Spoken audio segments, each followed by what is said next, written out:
पिछली बार हम लोग जो है we were discussing about decoders, तो ये डिकोडर वगैरह के बारे में पढ़ रहे थे। कोई बीच में ज्वाइन कर दे जरा, हमको बताना, क्योंकि दोनों स्क्रीन मेरी साथ नहीं दिखती है।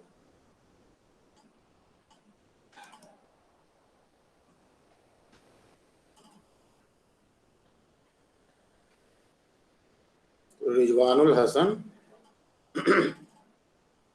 रिजवानुल हसन रिजवानुल हसन, आवाज नहीं आ रही है मेरी?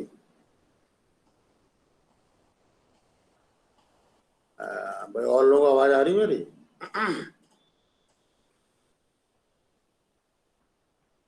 तो ऐसा तो हो नहीं सकता कि एक आदमी को आए बाकी लोगों को ना आए।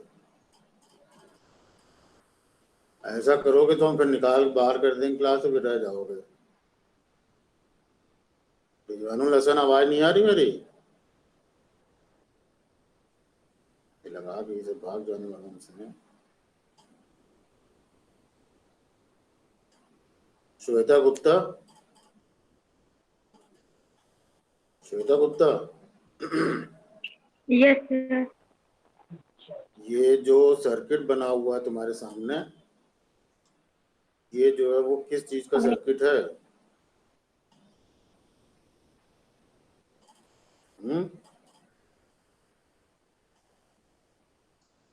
ये किस चीज का सर्किट है?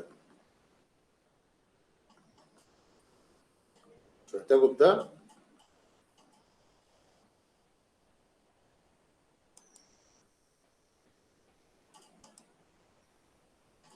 श्वेता गुप्ता,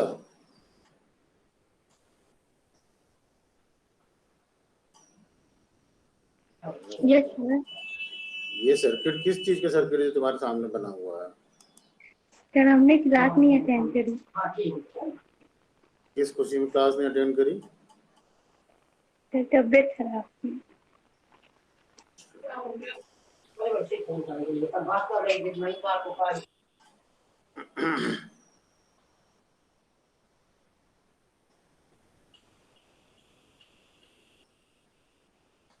सोनू तिवारी, सोनू तिवारी, सोनू तिवारी, इधर देखो सेट करके बाहर में लगा क्लास। उज्जवल सिंह, उज्जवल सिंह, यस सर। किस चीज का सर्किट है ये?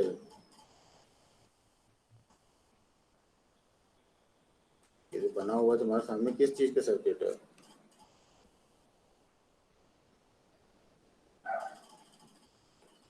बताओ।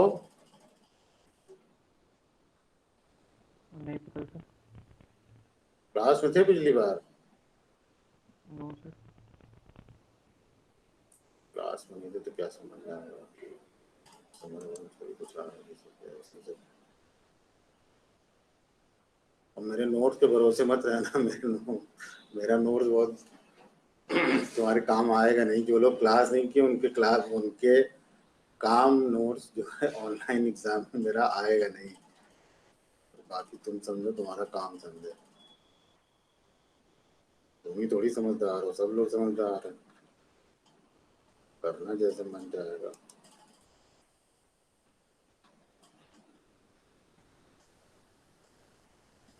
कोई बताएगा कि ये सर्किट किस चीज का पिछली बार डिस्कस हो रहा था?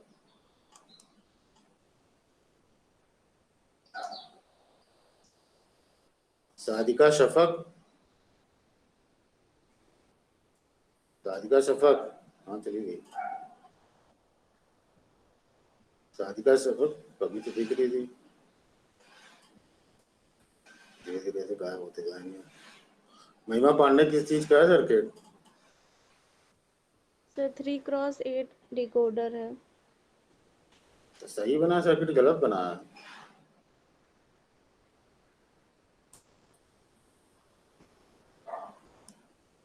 जो सर्किट दिख रहा है सही सर्किट है? हाँ? मतलब हाँ सही है, पूरा नहीं बना है ये। आपने खाली 4 तक ही बनाया, मतलब 0 1 2 3 तक। इसीलिए कह रहे हैं मेरा नोट्स काम नहीं आया अगर क्लास नहीं किया हो तो। तुम लोग जानो, तुम्हारा काम जाने। तो जो क्लास नहीं करेगा उसके नोट्स काम नहीं आने वाला। तो हम लोग पिछली बार डिकोडर पढ़ रहे थे, तो डिकोडर जो है क्या करता है, वो जितने मिनटम होते हैं उतना जनरेट कर देता है। तो 3 अगर वेरिएबल लेवल 3 इनपुट है या 3 वेरिएबल है तो उसके करस्पॉन्डिंग 8 जो मिनटम होंगे, तो 8 मिनटम ये जनरेट कर देगा। 8 मिनटम जो है वो डिस्कस हुए तो वो उसको जनरेट कर देगा। इस तरह से ये डिकोडर का सर्किट हो जाएगा। तो ये जो है वो इतने इनपुट है, 3 इनपुट हैं तो 8 आउटपुट होगा, क्योंकि 8 मिनटम होंगे 3 इनपुट करस्पॉन्डिंग। इसको 3x8 डिकोडर हम लोग नाम कहे थे।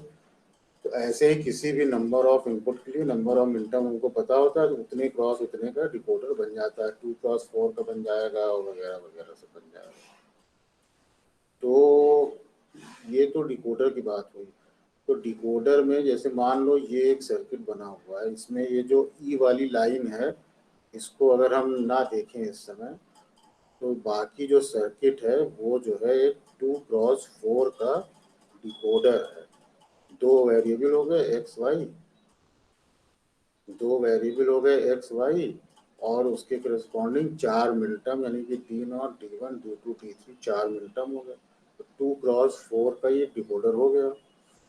तो 2x4 के डिकोडर में अगर हम एक लाइन इस तरह से खींच लें, एक तार इस तरह से खींच लें, ई वाला एक तार खींच लें और उस तार का कनेक्शन हर एंड गेट से कर लें, यहाँ पे एंड गेट से कर लें, यहाँ पे एंड गेट से कर लें, यहाँ पे कर लें, यहाँ पे कर लें। डिजिटल और माइक्रो प्रोसेसर में इस तरह से बहुत से तार जो है एक दूसरे के ऊपर से गुजरते हैं। जैसे कि ये वाला तार मेरा कर्सर अगर दिख रहा हो, ये तार यहाँ से ऐसे गया हुआ, ऐसे गया हुआ, ये तो इस वाले तार के ऊपर से भी जा रहा है, और ये वाला जो तार है इसके ऊपर से भी जा रहा है, ये वाला तार है इसके ऊपर से भी जा रहा है। तो जब जो एक चीज़ और बार बार बात हम लोग करते हैं एनालॉग सिग्नल और डिजिटल सिग्नल की। तो एनालॉग सिग्नल की प्रोसेसिंग जहाँ पे होती है वो इलेक्ट्रॉनिक्स को एनालॉग इलेक्ट्रॉनिक्स बोलते हैं, और डिजिटल जो सिग्नल होते हैं उनकी वहाँ जहाँ पे बात होती है, उनके सर्किट उनकी प्रोसेसिंग की बात होती है, तो वहाँ पे उसको डिजिटल इलेक्ट्रॉनिक्स कहते हैं। तो ये जो हम लोग पढ़ रहे हैं ये डिजिटल इलेक्ट्रॉनिक्स पढ़ रहे हैं ऑब्वियसली। तो कहीं पे हम लोग एनालॉग इलेक्ट्रॉनिक्स भी पढ़ते हैं। जो तुम लोग का दूसरा वाला पेपर है जो जिसमें डायोड ट्रांजिस्टर वगैरह दिया हुआ, जो एक पेपर और है इलेक्ट्रॉनिक्स से रिलेटेड, वो एनालॉग इलेक्ट्रॉनिक्स है। तो एनालॉग इलेक्ट्रॉनिक्स में जो सर्किट बनता है, तो तार जो है एक ऐसे जाता है, तो जहाँ पे एक दूसरे के ऊपर से जाता है तो उसको ये मानते हैं कि वहाँ पे कनेक्शन है। तो या तो कनेक्शन होता है, और अगर कनेक्शन नहीं है और फिर भी एक दूसरे के ऊपर से तार जाता है तो उसको ऐसे ऐसे ऐसे कर देते हैं, जंपर इसको बोलते हैं, ऐसे लगा देते हैं। मतलब ये इस तार से कनेक्ट नहीं है, बल्कि ये ऐसे उसके ऊपर से जा रहा है। तो चूंकि ये एनालॉग इलेक्ट्रॉनिक्स में करते हैं, लेकिन डिजिटल इलेक्ट्रॉनिक्स में इतने ज़्यादा तार जो है एक दूसरे के ऊपर से जाते हैं, ये संभव नहीं होता है।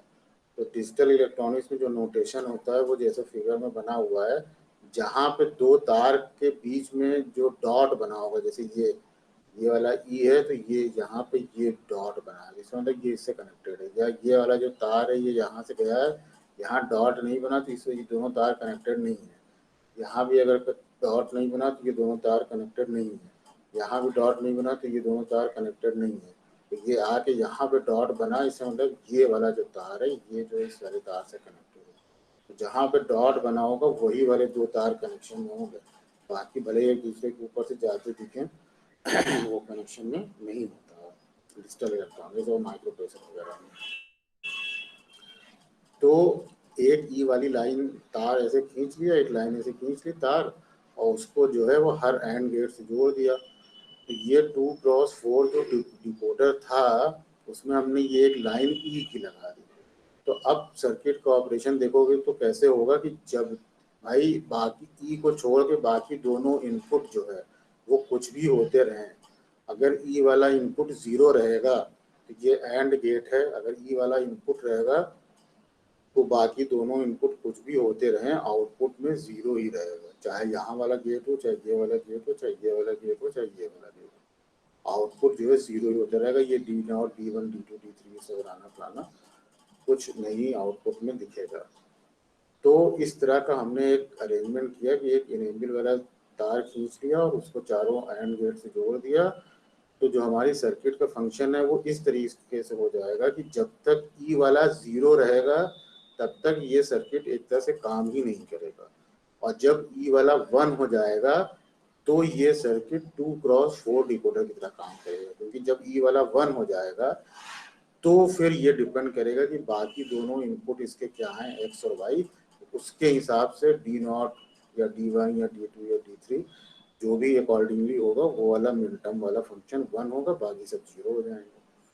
तो इसका मतलब जब ई वाला तार 1 होगा तभी ये 2x4 डिकोडर की तरह काम करेगा, अदरवाइज नहीं करेगा, अदरवाइज ये 0 रहेगा, कोई सर्किट काम नहीं करेगा। तो इस चीज को जो है यहाँ पे ट्रुथ टेबल में दिखा दिया गया। कैसे दिखाया गया कि एक्स वाई तो था ही इनपुट में, D0 D1 D2 D3 ये जो है वो मिनटर्म थे, तो ये वैसे ही, और ई जो है एक और इनपुट डाल दिया। तो जब ई 0 है, यहाँ पे देख रहे हो, जब ई 0 है तो एक्स वाई को क्रॉस से डिनोट कर रहे हैं। क्रॉस से मतलब कि जब ई 0 है तो एक्स वाई कुछ भी होता है, क्रॉस मतलब डोंट केयर, चाहे 0 हो 1 हो, कोई कॉम्बिनेशन हो, कोई फर्क नहीं पड़ता। D0 D2 D3 सब जो है 0 रहेंगे, जैसा कि सर्किट से दिख रहा है। और अगर ई वाला 1 हुआ, इन सारे कॉम्बिनेशन में ई 1 कर दिया, तो अगर ई वाला 1 हुआ तो फिर एक्स वाई का जो कॉम्बिनेशन होगा, जैसे यहाँ पे मान लो 1 0 है तो D1 0 मतलब 2 हुआ, तो D2 वाला तो 1 होगा, बाकी सब 0 होंगे। इसी तरह 1 1 अगर कॉम्बिनेशन दिया एक्स वाई को तुमने, तो जो 3 वाला होगा वो 1 होगा, बाकी सब 0 0 होंगे। तो कुल मिला के बात ये है कि ये जो 2x4 डिकोडर था, इसमें तुमने एक इनेबल लाइन लगा दी, तो इसका जो फंक्शन है वो थोड़ा सा चेंज हो गया, और ये इस पर भी डिपेंड कर रहा है कि इनेबल वाली लाइन क्या है। इनेबल वाली, इसका नाम ही इसलिए इनेबल रख दिया गया कि सर्किट तभी इनेबल हो रहा है जबकि जो है वो E1 होगा। अगर ई 0 है तो सर्किट काम ही नहीं कर रहा, कुछ हो ही नहीं रहा, D0 सब 0 0 0 बने हुए हैं। तो जब ये इनेबल वाला 1 होगा तभी सर्किट जो है वो 2x4 डिकोडर की तरह काम करेगा। तो इसको अगर ब्लॉक की तरह दिखाएं तो जैसे नीचे हमने दिखाया कि 2x4 डिकोडर है, इसमें 2 इनपुट हैं, एक हमने और इनेबल लगा दिया, और इधर D0 D2 वगैरह वगैरह बना हुआ। और तो हमारा ये जो डिकोडर था 2x4 डिकोडर, ये अब इस तरीके का एक जो है वो ब्लॉक, उसका जो है वो इस तरह का दिखने लगेगा। तो ये जो डिकोडर है, चाहे 2x4 हो या 3x8 हो, इसमें जब हम इनेबल लगा देते हैं तो इसको हम डीमल्टीप्लेक्सर कहते हैं। डीमल्टीप्लेक्सर क्यों कहते हैं, और डीमल्टीप्लेक्सर भी ये 1x4 का डीमल्टीप्लेक्सर हुआ।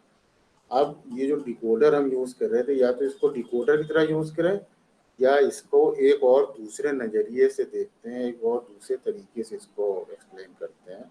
यहाँ पे जैसे एक्स वाई 2 इनपुट है, तो इसको एक्स वाई को इधर ले लें, ले किधर भी लें उससे मतलब नहीं था, मतलब एक्स वाई को इधर ले लिया, आउटपुट ये बना हुआ है, और ई जो है वो इनेबल वाला इधर की ओर देखा। तो अब इसको इस तरह से देखें कि एक ई वाला इनेबल एक इनपुट लाइन है जिसपे हमारा डेटा है, तो डेटा क्या होगा, ये तो 0 होगा या तो 1 होगा, और यहाँ पर हमारे पास एक्स वाई है।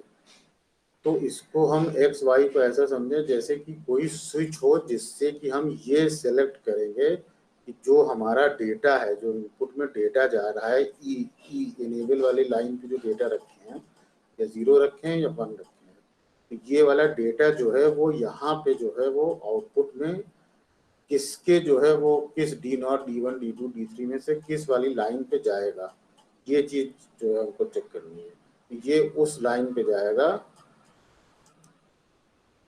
ये उस लाइन पे जाएगा जो कि एक्स वाई से सिलेक्ट की जाएंगे। अगर ये जो ट्रुथ टेबल यहाँ बनी हुई है इसमें देखोगे तो एक्स अगर इनेबल जो है वो 1 होगा, तो एक्स वाई जो है जो डेटा होगा 1, वो कहाँ जाएगा, that will be decided by the combination of X Y.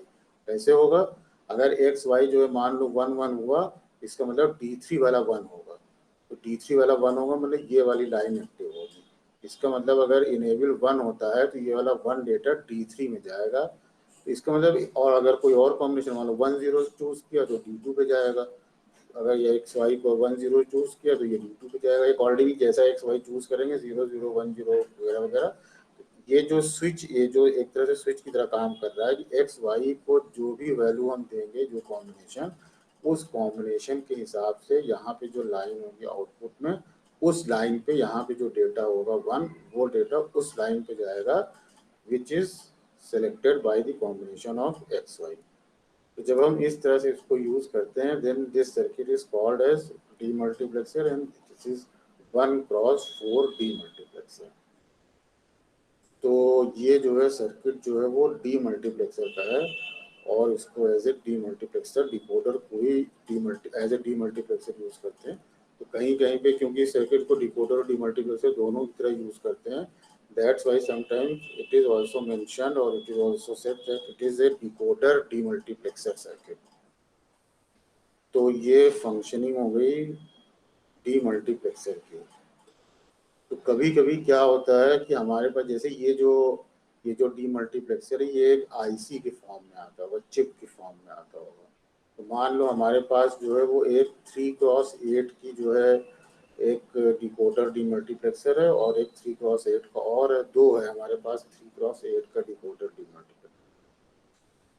तो कई बार ऐसा होता है कि 3x8 का दो हमारे पास है, लेकिन हमको 4x16 का चाहिए। तो अब 3x8 से क्या दो 3x8 को यूज करके एक 4x16 का कैसे बनाया? तो इसका बहुत सिंपल तरीका, जहां भी जिस भी चिप में इनेबल प्रोवाइड किया जाता है, उस तरह के चिप्स में इस तरीके की जो सर्किट हम बना रहे हैं, जिसको एक्सप्लेन करने जा रहे हैं, इस तरीके के काम बहुत आसानी से, तो बहुत सिंपल होगा। देखो 3x8 का एक यहाँ पे डीमल्टीप्लेक्सर लिया और 3x8 का एक लिया, और जो चौथी वाली लाइन इनेबल की है, क्योंकि इसमें इनेबल दिया हुआ है, तो 3x8 में 3 लाइन इनपुट की होगी और एक इनेबल होगा, और यहाँ पे 8 आउटपुट होंगे। 3 इनपुट है, इसका मतलब कि डिकोडर है 3x8 का, 3 इनपुट है तो 8 आउटपुट होंगे, D0 से लेके D7 तक। इसी तरह से ये 3x8 का है तो 3 इनपुट होंगे और यहाँ पे 8 आउटपुट होंगे, और एक इनेबल तो होगा क्योंकि इसमें इनेबल बना हुआ, मान लो डिकोडर डीमल्टीप्लेक्सर इनेबल है। तो ऐसा करो कि जो चौथा वाला इनपुट है W, उसको एक नॉट गेट या इन्वर्टर के थ्रू इनेबल से कनेक्ट कर दिया पहली वाली चिप के, और डायरेक्ट जो है ले आके उसको जो है एक दूसरी वाली चिप की इनेबल से कनेक्ट कर दिया।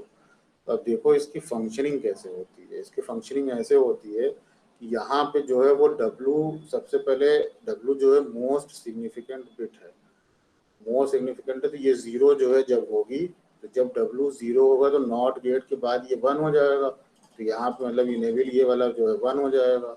इसका मतलब जो ऊपर वाली चिप है, जब इनेबल 1 होगा तो ऊपर वाली चिप जो एक्टिव हो जाएगी, क्योंकि इनेबल 1 होने पे ये डिकोडर जो है काम करता है, इनेबल 0 होगा तो ये काम ही नहीं करेगा। तो यहाँ पर अगर ये 1 हो गया, W जब 0 है, तो यहाँ पर नॉट गेट के बाद ये 1 हो गया, ये 1 हो गया, तो ये इनेबल वाला जो है वो 1 हो गया, तो ये वाली चिप जो ऊपर वाली काम करेगी। और चूंकि W 0 है, यहाँ देख रहे हो, तो इस वाले इनेबल में 0 लगा हुआ है, तो यहाँ 0 लगा है, तो इसका मतलब ये वाली चिप काम नहीं करेगी, क्योंकि ये चिप तब काम करती है जब इनेबल 1 हो, क्योंकि इनेबल 0 इसलिए काम करेगी नहीं। तो जब W 0 होगा तो ये वाली ऊपर वाली चिप काम करेगी, तो जब W 0 होगा ऊपर वाली करेगी तो W 0 हो जाएगा, तो जो मोस्ट सिग्निफिकेंट बिट देख लो ये 0 हो जाएगी, और बाकी X Y Z पे तुम बाकी तीनों कॉम्बिनेशन 3 बिट मिल गई तुमको। 3 बिट पे जो 3 बिट पे जो 8 कॉम्बिनेशन है वो तुम बना लोगे, 0 0 0 से लेकर 1 1 1 तक। ये जो 8 कॉम्बिनेशन है ये बन जाएंगे, और W वाली 0 रहेगी, जो मोस्ट सिग्निफिकेंट बिट ये देख लो, ये 0 रहेगी, ये 0 रहेगी। बाकी 3 बिट पे 0 0 0 से लेकर 1 1 1 तक तुम बना लोगे जैसे नॉर्मली बनाते हो। तो 8 कॉम्बिनेशन यहाँ पे मिल जाएंगे, और फिर W वाले को 1 कर दोगे, तो जैसे ही W वाले को 1 करोगे तो ये नॉट गेट है, इसके बाद ये 0 हो जाएगा, तो 0 हो जाएगा तो ये वाला इनेबल 0, तो यानी ऊपर वाली चिप काम करना बंद कर देगी, और ये W 1 है तो नीचे 1 लग गया, तो ऊपर वाली बंद हो जाएगी काम करना, नीचे वाली शुरू हो जाएगी, नीचे वाली शुरू हो जाएगी, तो इसका मतलब मोस्ट सिग्निफिकेंट बिट 1 हो जाएगी, तो ये देखो ये 1 हो गया, और उसके बाद 3 बिट बच जाएगी, क्योंकि तुमने जो बाकी X Y Z है इसको यहाँ से कनेक्ट कर दिया इसके तीनों इनपुट से, क्योंकि 3x8 डिकोडर है तो 3 इनपुट इसके पास भी होंगे, 3 इनपुट से इसको X Y Z को कनेक्ट कर दिए हो, तो फिर 3 जो है बिट यहाँ मिल जाएगी, तो 0 0 0 से 1 1 1 तक इसको वैरी करा लोगे, और जो W वाली होगी वो 1 रहेगी, तो ये मोस्ट सिग्निफिकेंट बिट 1 है। तो इस तरीके से 8 कॉम्बिनेशन यहाँ पे मिल जाएंगे तुमको। तो 8 16 कॉम्बिनेशन मिल जाएंगे। इनपुट में 4 वेरिएबल हो गया, W X Y Z।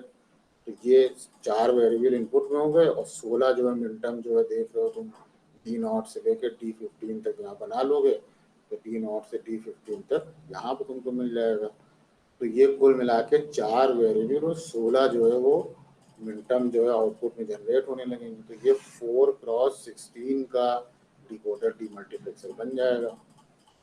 तो इसका मतलब ये हुआ, बताना ये चाह रहे थे कि अगर हमारे पास 2 3x8 का डिकोडर डीमल्टीप्लेक्सर हो तो उससे हम जो है वो एक 4x16 का इस तरीके से बना सकते हैं।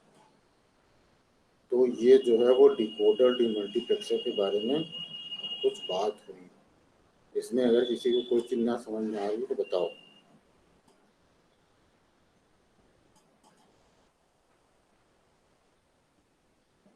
और अगर समझ में आ रही है तो अच्छी बात है।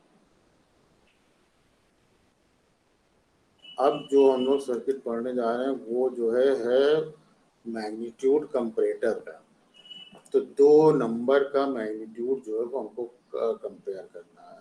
कंपेयर करना है मतलब मैग्नीट्यूड मतलब ये बताना है कि 2 नंबर दिया हुआ है तो कौन सा नंबर बड़ा है या कौन छोटा है, कौन बड़ा है। और अगर बड़ा छोटा नहीं है तो क्या बराबर है, तो ये बताएं कि बराबर है। ये चीज़ करनी है। तो ये चीज़ कैसे करें, तो मान लो और ये 4 बिट का मैग्नीट्यूड कंपैरेटर है। तो 4 बिट का कोई बाइनरी नंबर दिया होगा। तो मान लो एक नंबर ए है, एक नंबर बी है। उसमें 4 बिट हैं, तो मान लो ऐसे 4 बिट है, A3 A2 A1 A0 B3 B2। तो और इसको जो है हमको कंपेयर करना है। तो 4 बिट का तो बाद में बात करेंगे, पहले 2 बिट का नंबर लेकर देखते हैं कि क्या जो है सिचुएशन पैदा होती है। तो एक नंबर ए है, एक नंबर बी है, 2 बिट का है ये, तो एक A1 होगी, एक A0 होगी। दूसरा नंबर बी है, उसमें 2 बिट का है, तो B1 B0 होगी। तो कौन सा नंबर बड़ा है या कौन सा नंबर बराबर है, ये जो है कंडीशन ऐसे चेक करते हैं कि भाई कैसे चेक करो कि कोई भी नंबर बड़ा हो तो बराबर। तो ऐसा करो कि जो इसकी मोस्ट सिग्निफिकेंट बिट है वो चेक कर लेते हैं। तो A1 को B1 से चेक कर लिया, तो अगर A1 वाली बड़ी है B1 से तो ऑब्वियसली A वाला जो है वो B से बड़ा होगा। और या तो ये होगा या तो ये होगा कि B1 बड़ा होगा A1 से। तो अगर B1 A1 से बड़ा होगा तो B वाला जो नंबर होगा वो बड़ा होगा। या तीसरी कंडीशन ये होगी कि A1 और B1 दोनों जब कंपेयर करोगे तो बराबर निकल जाएंगे। तो जब दोनों बराबर निकल जाएंगे तो फिर क्या करोगे, उसकी जो नेक्स्ट बिट होगी वो कंपेयर करोगे। तो फिर नेक्स्ट बिट कंपेयर करोगे तो या तो A0 B0 से बड़ा होगा तो A वाला नंबर बड़ा हो जाएगा। अगर B0 A0 से बड़ा हुआ तो B वाला नंबर बड़ा हो जाएगा। और अगर दोनों जो है बिट सेम हो गई तो इसका मतलब A और B बराबर हो जाएगा। तो ये प्रोसीजर होगा 2 नंबर को कंपेयर करने का। उसकी बिट्स को इस तरह से कंपेयर करेंगे, मोस्ट सिग्निफिकेंट बिट से लेके लीस्ट सिग्निफिकेंट बिट तक ऐसे कंपेयर करते जाएंगे। तो हमको पता चल जाएगा कि दोनों नंबर में कौन सा बड़ा है, और अगर दोनों बड़ा छोटे नहीं है तो कौन दोनों नंबर बराबर है, ये चीज़ हमको पता चल जाएगी। तो इसके लिए अगर हम कॉम्बिनेशन बनाएं 2 बिट के लिए तो A नंबर का A1 A0 बना लें और B नंबर का B1 B0 बना लें। तो ये 4 एक तरह से डिजिट हो गई, A1 A0 B1 B0। तो 4 हो गई तो इसका मतलब 2 to the power 4 यानी 16 कॉम्बिनेशन बनेंगे। तो 0 से लेकर 15 तक बाइनरी में लिखोगे तो 16 कॉम्बिनेशन बन जाएंगे। लिख लो, 0 लिख लिया बाइनरी में, 1 लिख लिया, 2 लिख लिया, 3 लिख लिया, 4 लिख लिया, 5 लिख लिया, 6 लिख लिया, एक्सेट्रा इस तरीके से लिखे 1 1 1 यानी कि 15 तक लिख लिया। तो ये जो है 16 कॉम्बिनेशन बन गए। अब 16 कॉम्बिनेशन में हर कॉम्बिनेशन में देख लिया, जैसे कि जो हमने बताया अभी। ये चीज़ ध्यान रखना कैसे कंपेयर करना है। ऐसे कंपेयर कर रहे हैं कि इसकी मोस्ट सिग्निफिकेंट बिट्स को कंपेयर करना शुरू करते हैं।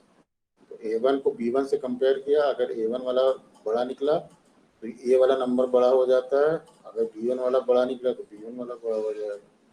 और अगर दोनों बराबर हो गए तो फिर नेक्स्ट बिट चेक की जाएगी, A0 B0 से चेक करेंगे। ए नॉट बी नॉट से चेक किया तो अगर ए नॉट बड़ा निकला तो ए वाला बड़ा हो जाएगा, बी नॉट बड़ा निकला तो बी वाला बड़ा हो जाएगा। और अगर दोनों बराबर निकले तो इसका मतलब ए और बी दोनों नंबर बराबर हो गए। तो यहाँ पे देखोगे ए नॉट ए1 ए नॉट जो फर्स्ट वाली रो है इसमें देखोगे तो सारे बराबर, ये भी 0 0 ये भी 0 0 है। तो ये और आउटपुट में 3 जो है वो आउटपुट निकलेगा। एक कंडीशन ये होगी कि या तो ए ग्रेटर देन बी है, या तो ए लेस देन बी है, और या तो ए इक्वल टू बी है। तो पहली वाली रो में अगर देखो कंपेयर करके तो ए इक्वल टू बी आ रहा है, तो वहाँ वो वाला आउटपुट 1 हो जाएगा, बाकी दोनों 0 रहेंगे। इसी तरह फिर ये वाला कंपेयर करके देखोगे, ये वाला कंपेयर करके देखोगे तो इसमें जो है वो पी नॉट वाला जो है वो बड़ा है, तो बी नॉट वाला अगर बड़ा है तो ये बी नॉट वाला बड़ा है, तो यहाँ पे ये बी ग्रेटर देन ये 1 हो जाएगा, बाकी दोनों 0 रहेंगे। इसी तरह हर कॉम्बिनेशन में करते जाएंगे और इसको जो है यहाँ पर इस तरीके से मार्क करते जाएंगे 0 0 1 जो भी होगा, एक कोई 1 रहेगा, बाकी दोनों 0 रहेंगे। इस तरह से एक टेबल बन जाएगी। जैसे हम लोग अभी तक डिज़ाइन करते आ रहे हैं कि इनपुट में कुछ वेरिएबल बना लेते हैं और ये लॉजिक के हिसाब से जिस तरीके का सर्किट बनाना होता है उस तरीके से ये चेक कर लेते हैं कि क्या लॉजिक बन रहा है। तो यहाँ पे इसी तरह से लॉजिक बनाते चले जाएंगे, पूरा टेबल जो है ऐसे यहाँ तक 1 तक भर जाएगी। तो जब भर जाएगी तो ये एक फंक्शन जैसे जैसे हाफ एडर वगैरह में बनाते हैं, फुल एडर वगैरह में एक सम बनता है, एक कैरी बनता है। तो यहाँ पे 3 आउटपुट बनेंगे, एक ए ग्रेटर देन बी, एक ए इक्वल टू बी, एक ए लेस देन बी। तो 3 फंक्शन बन गए और यहाँ पे 4 का 4 इनपुट हो गया या 4 वेरिएबल हो गया। तो 4 वेरिएबल के 3 फंक्शन बन गए। इसको के मैप बना करके सॉल्व कर लेंगे और सॉल्व करके इसका जो भी सर्किट बनेगा जिस तरह से अभी तक बनाते आ रहे हैं वैसे बना लेंगे। तो ये एक ऑब्जर्वेशन यहाँ पे देखोगे कि 2 बिट का जो है हमको नंबर दिया हुआ है उसको कंपेयर करना था। 2 बिट के मतलब 4 डिजिट बन रही थी, 4 का कॉम्बिनेशन, ये 2 टू द पावर 4 16 इनपुट आ रहा है। तो 16 इनपुट जो है वो तार चाहिए और 16 इनपुट चाहिए। तो अगर 4 बिट का नंबर होगा तो कितने इनपुट चाहिए होंगे? अगर 4 बिट के नंबर को हमको इस तरह से टेबल बना के करना हो तो कितने इनपुट लगेंगे बताओ भाई।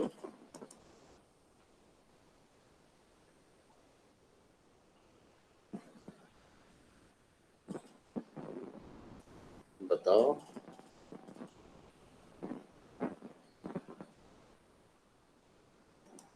अगर 4 बिट का नंबर होगा तो कितने इनपुट लगेंगे?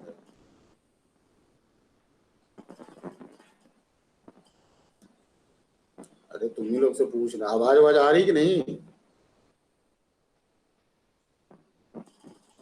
क्यों भाई, आवाज आ रही है?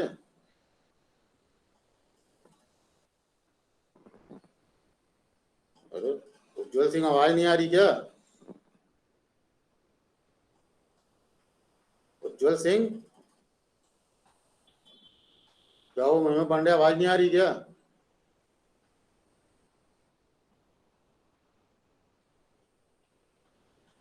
Hello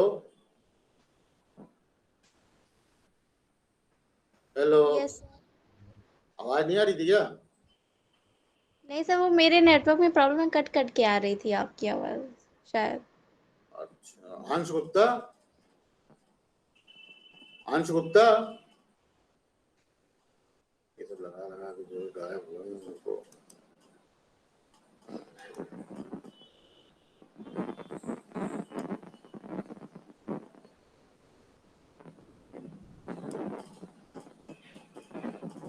Ashutosh Gupta,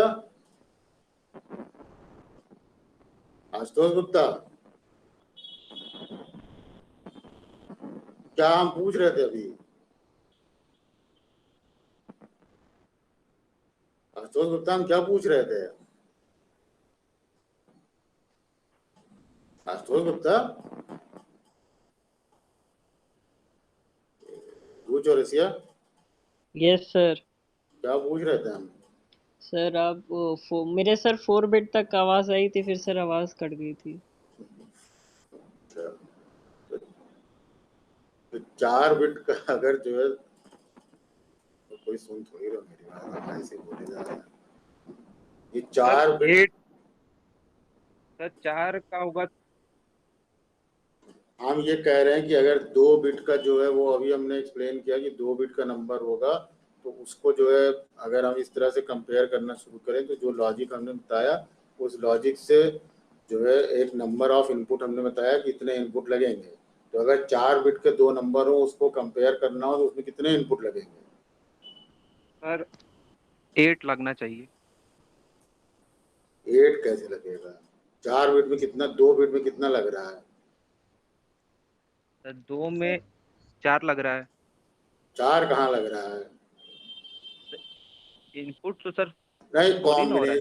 combination combination combination sir 2 to the कितने power 8 2 to the power 8 combination बनेंगे, तो मतलब 256 कॉम्बिनेशन बनेंगे। हाँ हाँ यस सर, तो कॉम्बिनेशन। ये बहुत बड़ा हो जाएगा, इसमें बहुत नंबर ऑफ कॉम्बिनेशन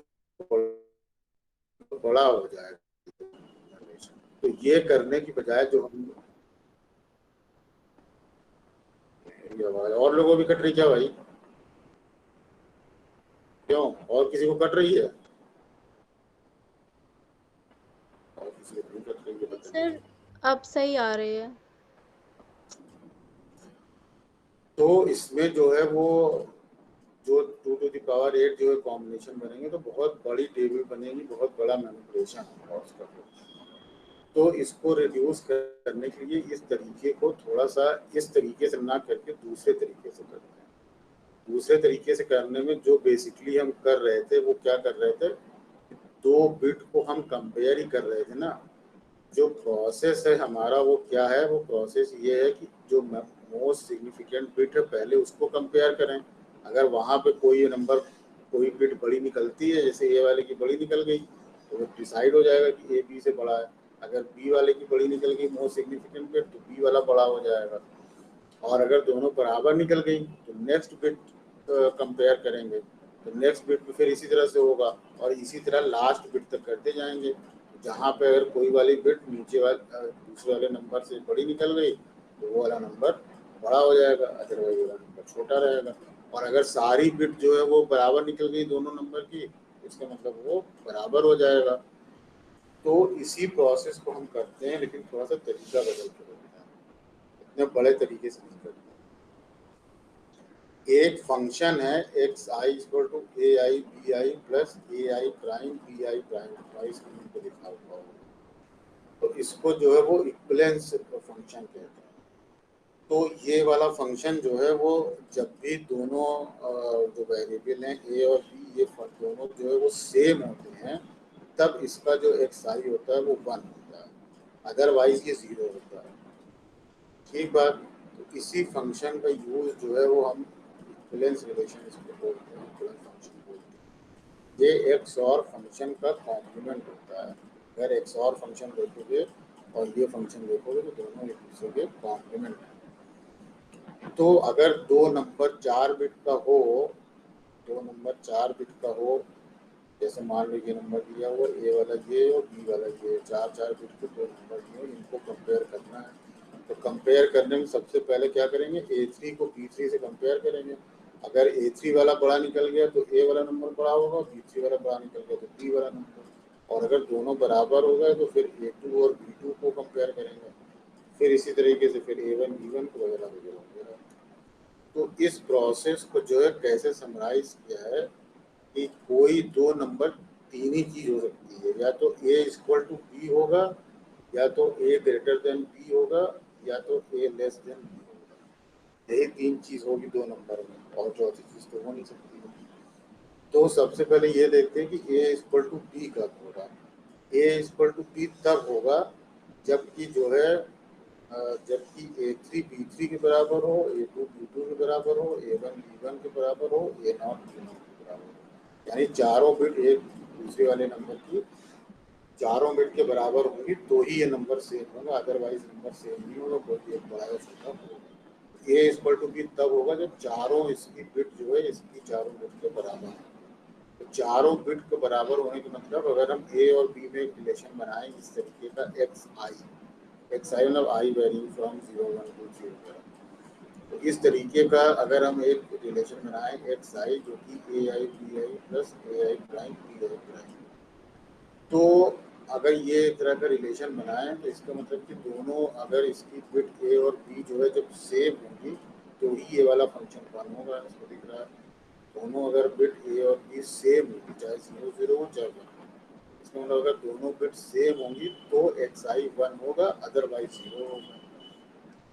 तो अगर हम इसको देखें कि चारों ये ए इक्वल टू बी वाली कंडीशन तब फुलफिल होगी जबकि चारों बिट जो है ए की बी के बराबर, यानी कि जब ए नॉट बी नॉट के बराबर, अगर यहाँ से कंपेयर करें ए थ्री बी थ्री के बराबर हो तो इसका मतलब एक्स थ्री जो हम बनाएंगे एक्स थ्री यहाँ पे कर दो आई एक्स थ्री जो होगा वो यहाँ पर ए थ्री बी थ्री और a three prime b three prime होगा, ये 1 होगा। क्यों? क्योंकि ए थ्री और बी थ्री दोनों बराबर होंगे, ए थ्री और बी थ्री अगर दोनों बराबर होंगे तो ये एक्स 1 हो जाएगा, इसका मतलब एक्स थ्री।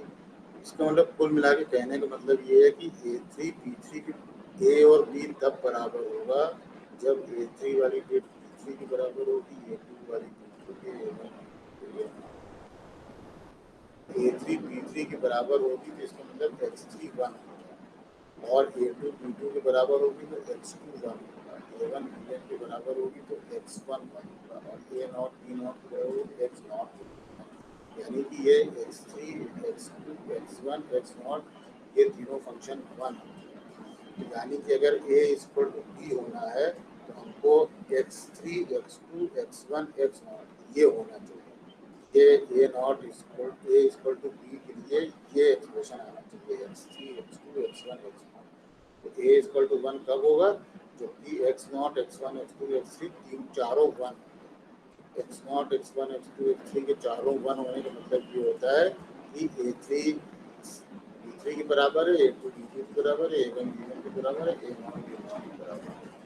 तो इसलिए ये वाला जो फंक्शन होगा ए इक्वल टू बी, यहाँ पर एक्स नॉट भी 1 होगा, एक्स वन भी 1 होगा, एक्स टू भी 1 होगा, एक्स थ्री और चारों 1 होंगे तो ऊपर डॉट है ये तो 1 होगा 1 होगा, ए इक्वल टू बी 1 यानी कि आउटपुट में तुमको ए इक्वल टू बी वाला जो है वो 1 पता चल जाएगा कि ये दोनों नंबर बराबर। ये बात समझ में आई? ये लॉजिक समझ में आया? लॉजिक समझ में आया? ये हमें पांडे समझ में आया ये लॉजिक?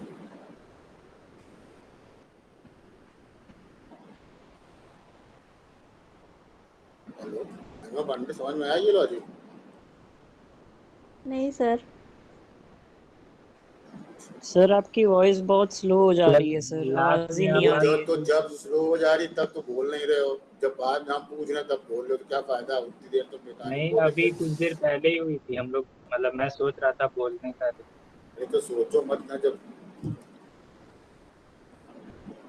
एक फंक्शन बना लो कोई एक्स आई, ये फंक्शन होता है एक्स आई अगर a I B I plus A I prime B I prime, ये फंक्शन जो होता है a I B I plus A I prime B I prime, ये फंक्शन अगर 0 0 0 1 के जो कॉम्बिनेशन है ए और बी दो वेरिएबल है, इसको 0 0 0 1 1 0 1 1 के चार ही कॉम्बिनेशन है, दो वेरिएबल है तो अगर चार ही कॉम्बिनेशन होंगे तो इसको इस एक्सप्रेशन में रख के देखोगे तो ये टेबल बनेगी तुम्हारे सामने। तो एक्स आई 1 कहाँ कहाँ पे हो रहा है? जब ए और बी दोनों 0 हैं या ए और बी दोनों 1, यानी कि एक्स आई तब 1 होगा जब दोनों वेरिएबल बराबर हो, चाहे वो 0 0 के बराबर हो चाहे वो 1 हो। अगर दोनों वेरिएबल ए और बी अलग अलग हैं तो इसकी आउटपुट जो है वो एक्स आई जो है वो 0 आ रहा है। ठीक है, इसको इक्विवेलेंस रिलेशन कहते हैं। ये एक्स और रिलेशन जो होता है x y prime plus x prime y, इसका कॉम्प्लीमेंट फंक्शन, इसको इक्विवेलेंस रिलेशन कहते हैं। जो एक टेबल हमने शेयर की होगी। सर अब आवाज नहीं आ रही है। अब आ रही है?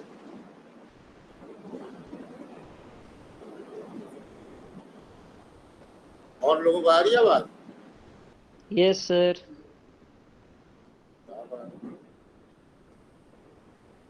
क्या इसका solution है?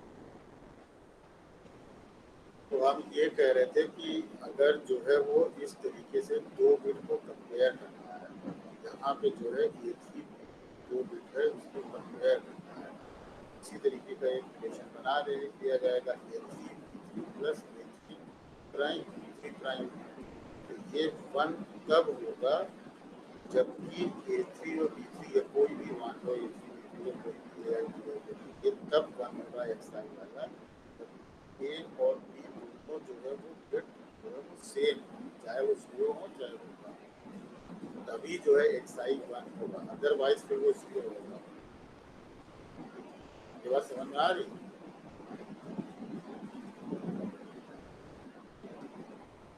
तो भाई मैंने पांडे समझ में आ रही है बात?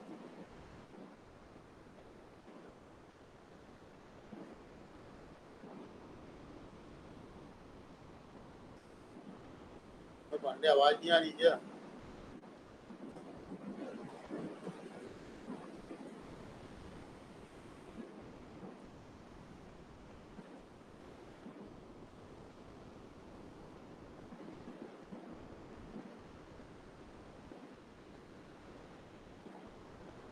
पांडे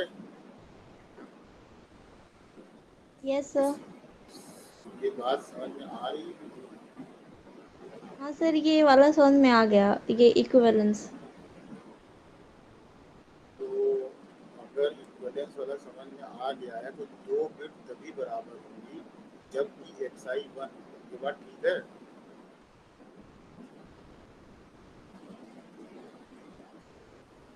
सर आवाज बंद हो गई सर, अब नहीं आ रही। हाँ अभी तो अब आ रही कि नहीं?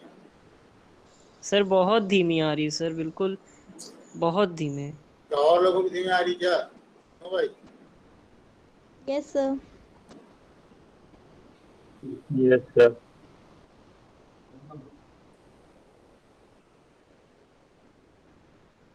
इस समय सही आ रही है?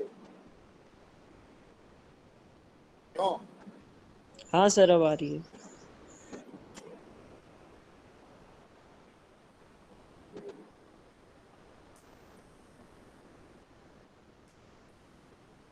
तो हम ये कह रहे थे कि अगर जो है दो बिट को कंपेयर करना है तो दो बिट कोई भी ले लिया AI PI दो बिट तब सेम होगी जब ये वाला XI सेम या XI ये वाला जब 1 होगा। XI 1 होने का मतलब है कि AI PI दोनों सेम बिट, चाहे वो 0 हो चाहे 1, क्योंकि इस इक्वेशन से देखोगे, इस एक्सप्रेशन से देखोगे, इक्विवेलेंस रिलेशन से, तो ये इक्विवेलेंस रिलेशन यानी कि XI तभी 1 होगा जबकि ये दोनों बिट सेम होगी, चाहे 0 हो चाहे 1 हो। तो यानी कि अगर दोनों बिट सेम होती हैं AI और PI तो XI 1 होगा। तो हम तीन कंडीशन बनाएंगे, एक कंडीशन ये बनाएंगे A इक्वल टू B हो, दूसरी कंडीशन ये बनाएंगे A ग्रेटर देन B हो, तीसरी कंडीशन ये बनाएंगे कि A लेस देन B हो। तो हम ये चेक करेंगे कि कब A इक्वल टू B होता है और कब A ग्रेटर देन B होगा और कब A लेस देन B होगा। तो इस तरीके का हम एक जो है वो एक्सप्रेशन बनाएंगे और फिर उस एक्सप्रेशन को गेट के जो है वो थ्रू जो है इम्प्लीमेंट करेंगे। तो A इक्वल टू B हम देखते हैं कि कब क्या कंडीशन होगी जबकि A इक्वल टू B होगा। तो A इक्वल टू B तब होगा जबकि हम A3 और B3 को कंपेयर करें और A3 और B3 दोनों बराबर हो जाए। तो A3 B3 बराबर होने का मतलब है कि X3 यहाँ पे कर लो, y की जगह 3 कर लो। A3 B3 बराबर होने का मतलब है कि X3 जो है वो 1 होना चाहिए और A2 B2 का मतलब हो गया कि X2 1 होना चाहिए।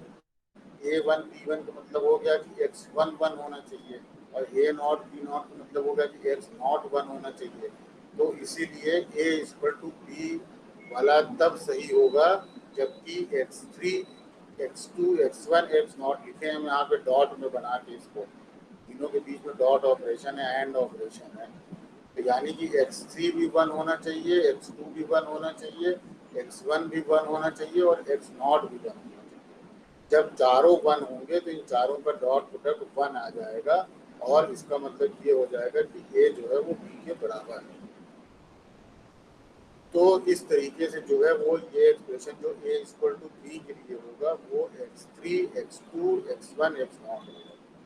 ये बात समझ में आई कि नहीं? Yes sir.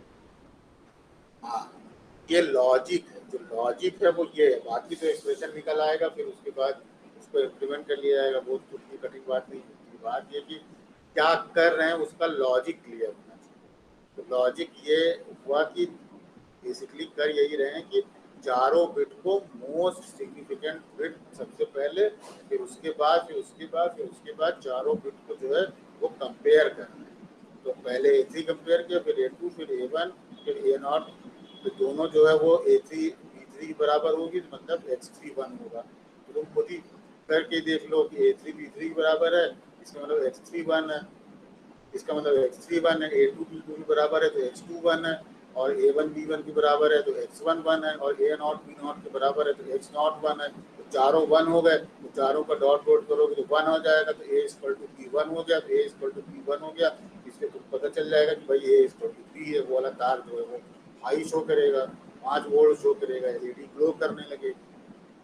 तो ये लॉजिक हुआ ए को बी के बराबर दिखाने का, जो एक्सप्रेशन बना वो ये बना कि x3 x2 x1 x0 का एंड करा। अब जो है देखो कि ए ग्रेटर देन बी होता है, तो ए ग्रेटर देन बी कितने तरीकों से हो सकता है?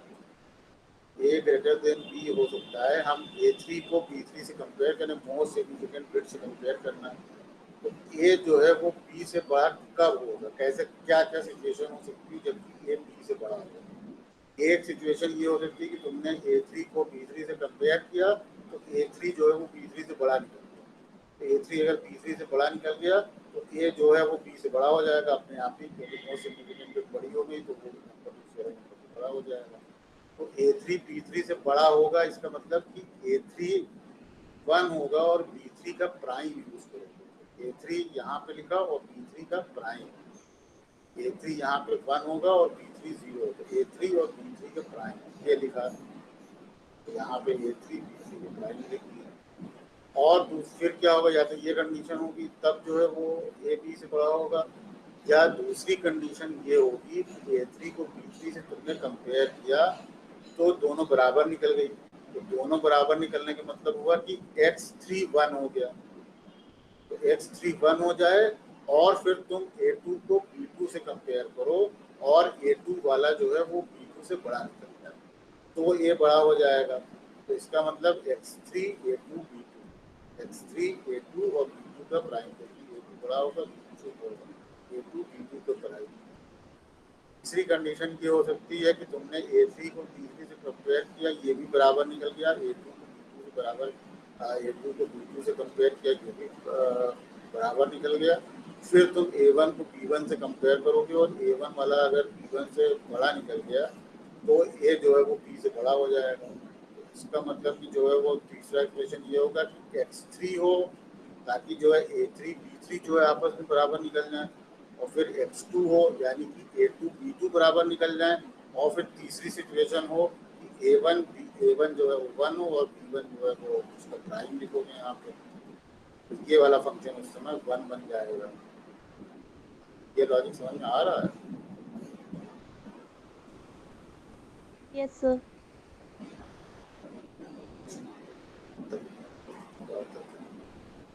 और चौथी कंडीशन ये है जिसमें कि A B से बड़ा होगा, अगर तुम A3 को B3 से कंपेयर किए तो भी ये बराबर निकल गया, A2 को B2 से कंपेयर किए तो बराबर निकल गया, A1 को B1 से कंपेयर किए तो बराबर निकल गया, लेकिन जब A0 को B0 से किए तो A0 B0 से बड़ा निकला, तो A बड़ा हो जाएगा। इसका मतलब पहले X3 वाला 1 होना चाहिए, सॉरी X3 वाला 1 होना चाहिए, फिर X2 वाला 1 होना चाहिए। X3 वाला 1 होने का मतलब ये हुआ कि जो थर्ड 4 बिट है, A3 वाले जो बिट है वो बिट जो है वो A3 और B3 बराबर, X2 यहाँ पे लिखने का मतलब है कि A2 और B2 वाली बिट बराबर, X1 यहाँ लिखने का मतलब है कि A1 और B1 वाली बिट बराबर, ये 1 1 1 हो जाएगा। और फिर उसके बाद A0 वाली बिट B0 से बड़ी हो, मतलब A0 वाली 1 हो और B0 वाली जो है उसका प्राइम लिखेंगे तभी, क्योंकि B0 0, A0 1 होनी चाहिए, B0 0 होनी चाहिए, तो B0 का प्राइम लिखोगे, 0 का प्राइम तो 1 आ जाएगा। ये वाला पूरा टर्म जो है वो X3 X2 X1 A0 B0 prime ये पूरा 1 हो जाएगा। बात समझ में आ रही है? Yes sir.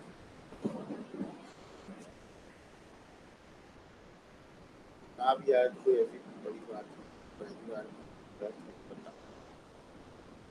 बेसिक लॉजिक यही है कि हमको जो है वो मोस्ट सिग्निफिकेंट बिट से कंपेयर करना शुरू करना है। मोस्ट सिग्निफिकेंट बिट 4 बिट में A3 वाली हो, इससे कंपेयर करें। अगर ए को बी से बड़ा होना है तो 4 कंडीशन होती है। एक कि तुमने पहले ही A3 को B3 से कंपेयर किया और A3 B3 से बड़ा निकल गया, तो आगे जाने की जरूरत ही नहीं है।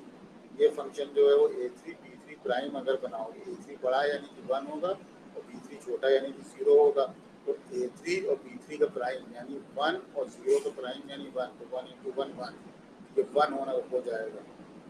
अगर ऐसा नहीं हुआ और A3 B3 दोनों बराबर निकले, तो A3 B3 अगर दोनों बराबर निकले तो इसका मतलब कि X3 जो यहाँ बनाए हो वो 1 निकलना चाहिए। अगर A3 B3 दोनों बराबर है तो ये वाला 1 निकलेगा, यानी कि फिर X3 जो है वो यहाँ पे 1 होगा। और फिर A2 B2 को कंपेयर किए तो A2 वाली 1 हो गई और B2 वाली 0 हो गई।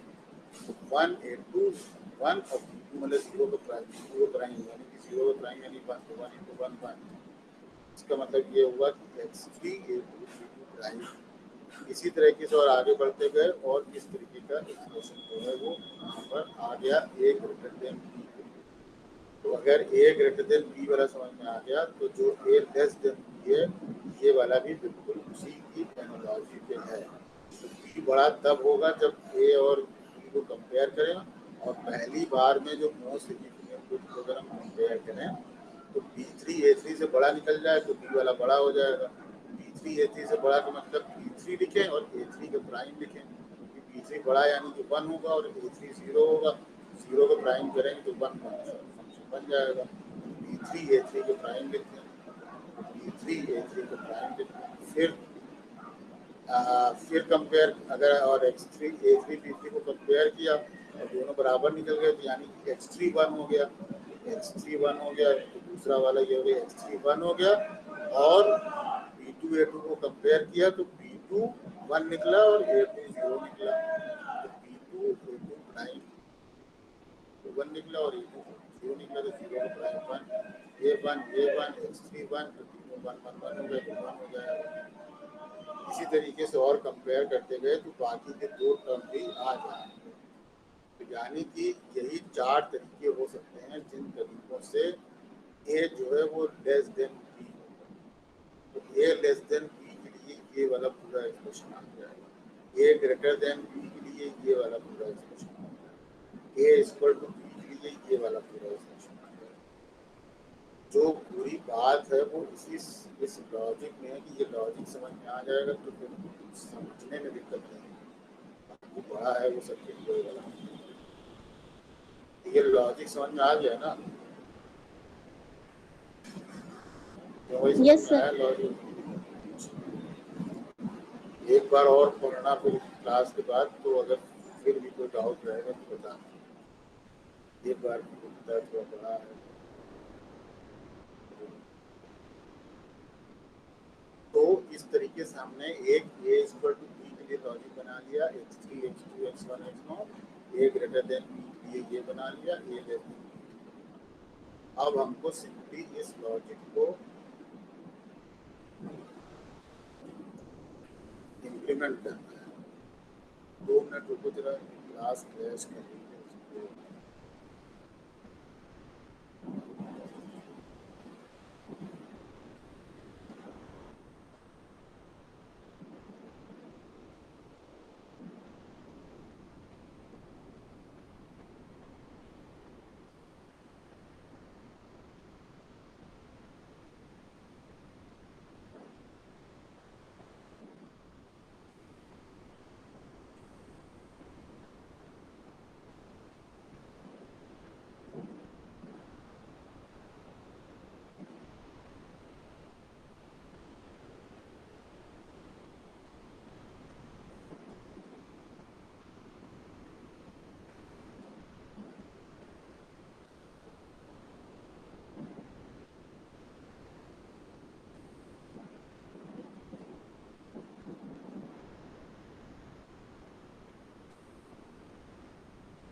ये हमने जो है वो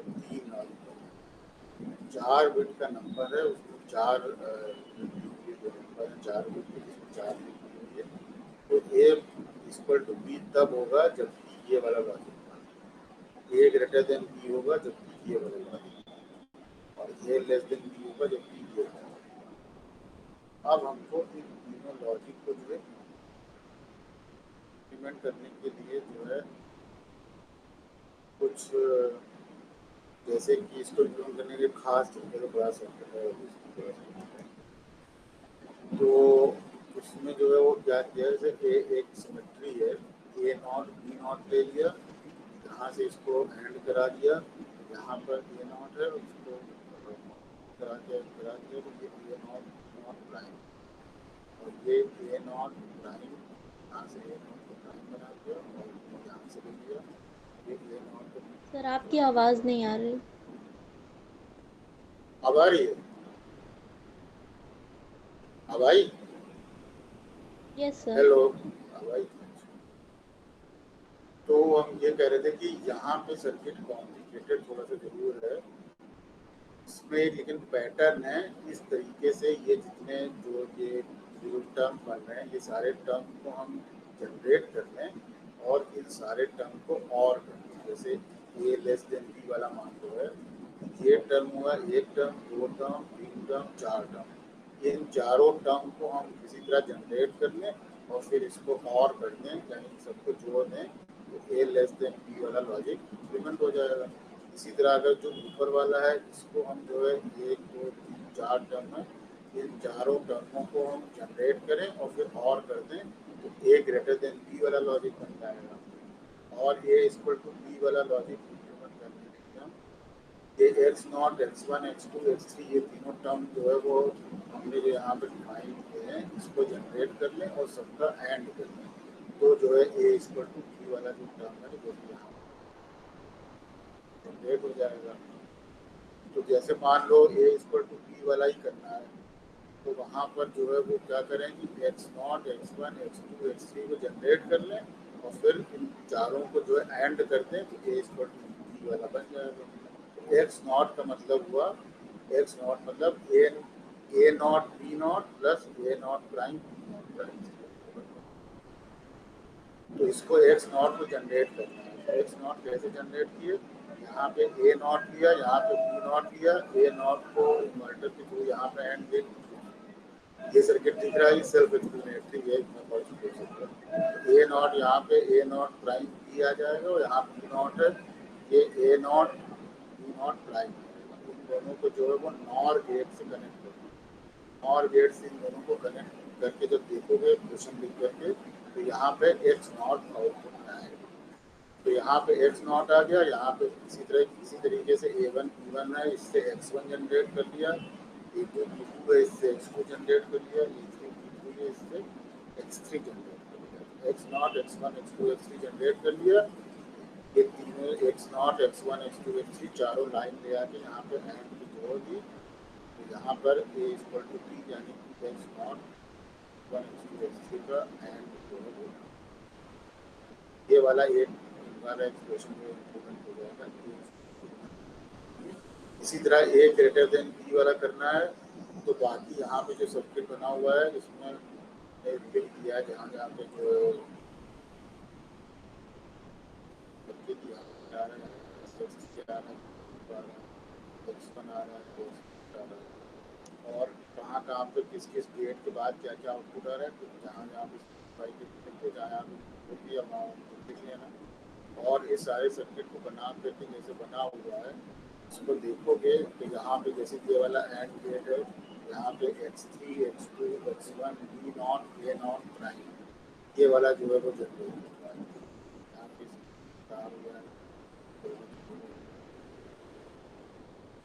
इसको ले जाकर के इसमें a लेस देन b वाले यानी कि ये चारों टर्म जो है वो अलग अलग जनरेट किया, क्योंकि इसमें जो है वो लिखा हुआ है, और इन चारों टर्म को ले जाके और ये जोड़ दिया, तो ये लेस देन बी और ये ग्रेटर देन वाले एक्सप्रेशन जो है वो इसमें सर्किट में थोड़ा सा हो सकता है कि जहाँ जहाँ पे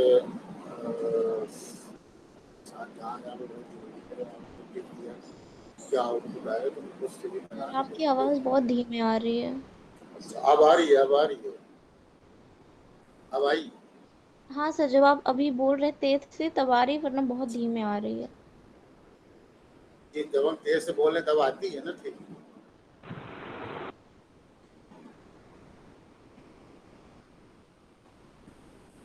हेलो, कह रहे अब आ रही है आवाज। सारा हाँ सर, अब आ रही है। तो ये वाला जो सर्किट है ये है सब कुछ से सारा डिस्क्रिप्शन को हमने बताया, ये सारा इसमें लिखा हुआ है। और ये जो है वो इसका सर्किट भी यहाँ पे इस तरीके से बना हुआ है। ये जो है वो 4 बिट का मैग्नीट्यूड कंपैरेटर है।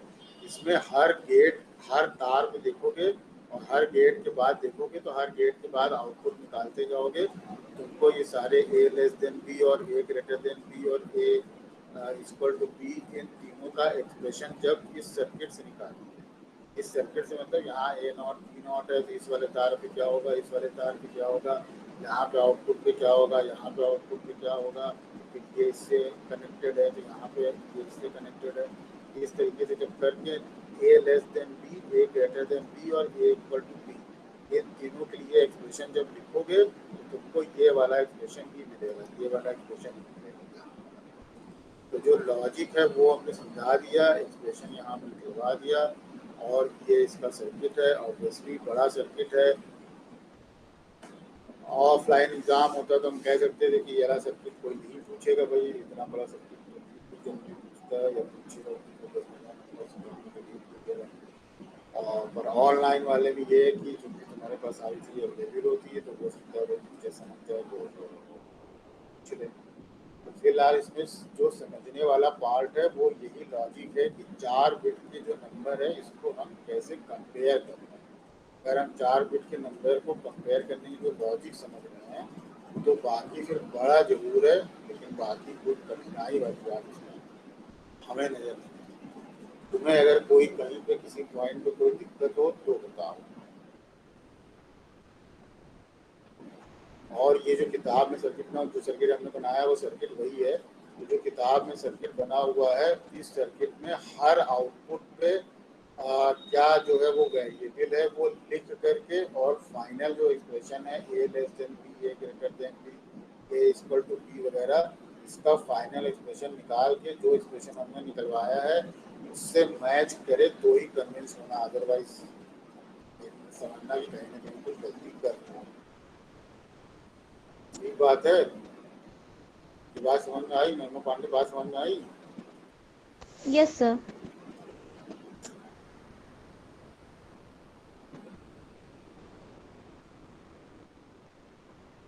तो ये दो सर्किट हम लोगों ने डिस्कस किया, एक जो है वो डीमल्टीप्लेक्सर और एक जो है 4 बिट मल्टीप्लेक्सर। तो ये दोनों सर्किट जो है वो कॉम्बिनेशनल सर्किट हैं और ये सर्किट जो है एग्जाम वगैरह आते हैं। तो कंपैरेटर है, ये हमने समझा दिया समझने के लेवल पे। और अगर इसको पढ़ना किताब में जो शेयर है तुम्हारी किताब तुम्हारे उसमें ग्रुप में, अगर इसके बावजूद इसमें कोई परेशानी नजर आए तो फिर बताना। ठीक, तो आज यहीं पे जो है इसको जो है समाप्त करते हैं, फिर नेक्स्ट क्लास में जो है और सर्किट जो है डिस्कस किया जाए।